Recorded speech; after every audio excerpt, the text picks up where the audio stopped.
BSP में एक के बाद एक बुरी खबर आ रही है। दरअसल बीएसपी के भीतर बागियों की तादाद बढ़ रही है। दिखने में आपको ऊपर से नहीं लगेगा कि बीएसपी के भीतर किसी तरह की कोई बगावत है, बीएसपी के भीतर कोई बहुत नाराज है। पता तब चलता है जब उस पर कार्रवाई हो जाती है। और अभी हाल के दिनों में एक बड़ी कार्रवाई इमरान मसूद पर हुई थी और इमरान मसूद को मायावती ने एक झटके में बाहर कर दिया। लेकिन अब दूसरा नाम भी आया है और दूसरा नाम पूर्व प्रवक्ता और तेज तर्रार प्रवक्ता जो लगातार पार्टी का पक्ष चैनलों पर रख रहे थे, दिल्ली से लेकर लखनऊ तक, उसमें एक नाम धर्मवीर चौधरी का था। गाजियाबाद के रहने वाले धर्मवीर चौधरी पार्टी के पुराने नेता रहे हैं और मायावती के कभी क्लोज कॉन्फिडेंट हुआ करते थे, यानी कि उन पर विश्वास था, इसलिए उन्हें प्रवक्ता बनाए रखा गया था और लगातार पार्टी का पक्ष रख रहे थे। अचानक ही पार्टी ने उन्हें निष्कासित कर दिया है और आरोप ये लगाया कि ये एंटी पार्टी एक्टिविटी में शामिल है।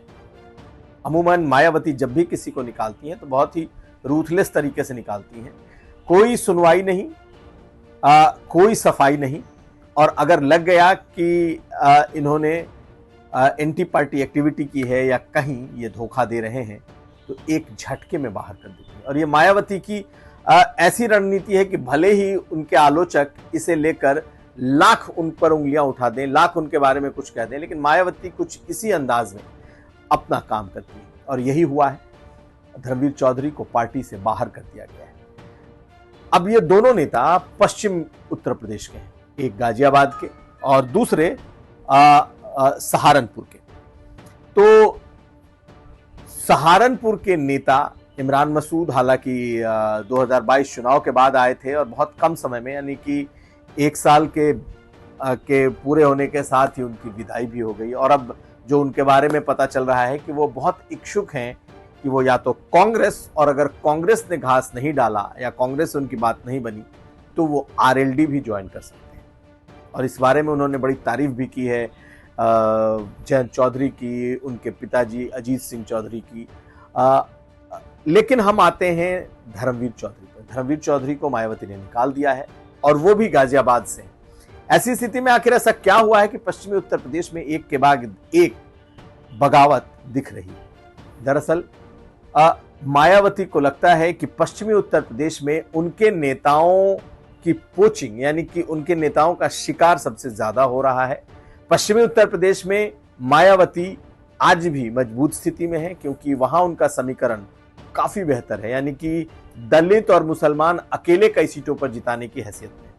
और ऐसी स्थिति में अगर उनका समीकरण कहीं ठीक बैठ जाएगा तो बड़ी आसानी से सीट निकाल ले जाएंगे। लेकिन जहां उनका गढ़ मजबूत है वहां अगर दूसरे दलों से उनके नेता संपर्क में हैं तो ये मायावती को बर्दाश्त नहीं हो सकता। और यही वजह है कि उनको इस बाबत जानकारी मिल रही है कि कुछ उनके नेता पश्चिमी उत्तर प्रदेश में दूसरी पार्टियों के संपर्क में। ज्यादातर लोग इंडिया गठबंधन यानी या तो सपा या आरएलडी के संपर्क में है, इक्के दुक्के लोग बीजेपी के भी संपर्क में। तो मायावती की एक फैक्ट फाइंडिंग टीम भी है जो उन्हें ब्रीफ करती रहती है कि कौन नेता किस तरीके से इस वक्त पार्टी के खिलाफ जा रहा है या पार्टी के भीतर उसकी कुछ एक्टिविटी है।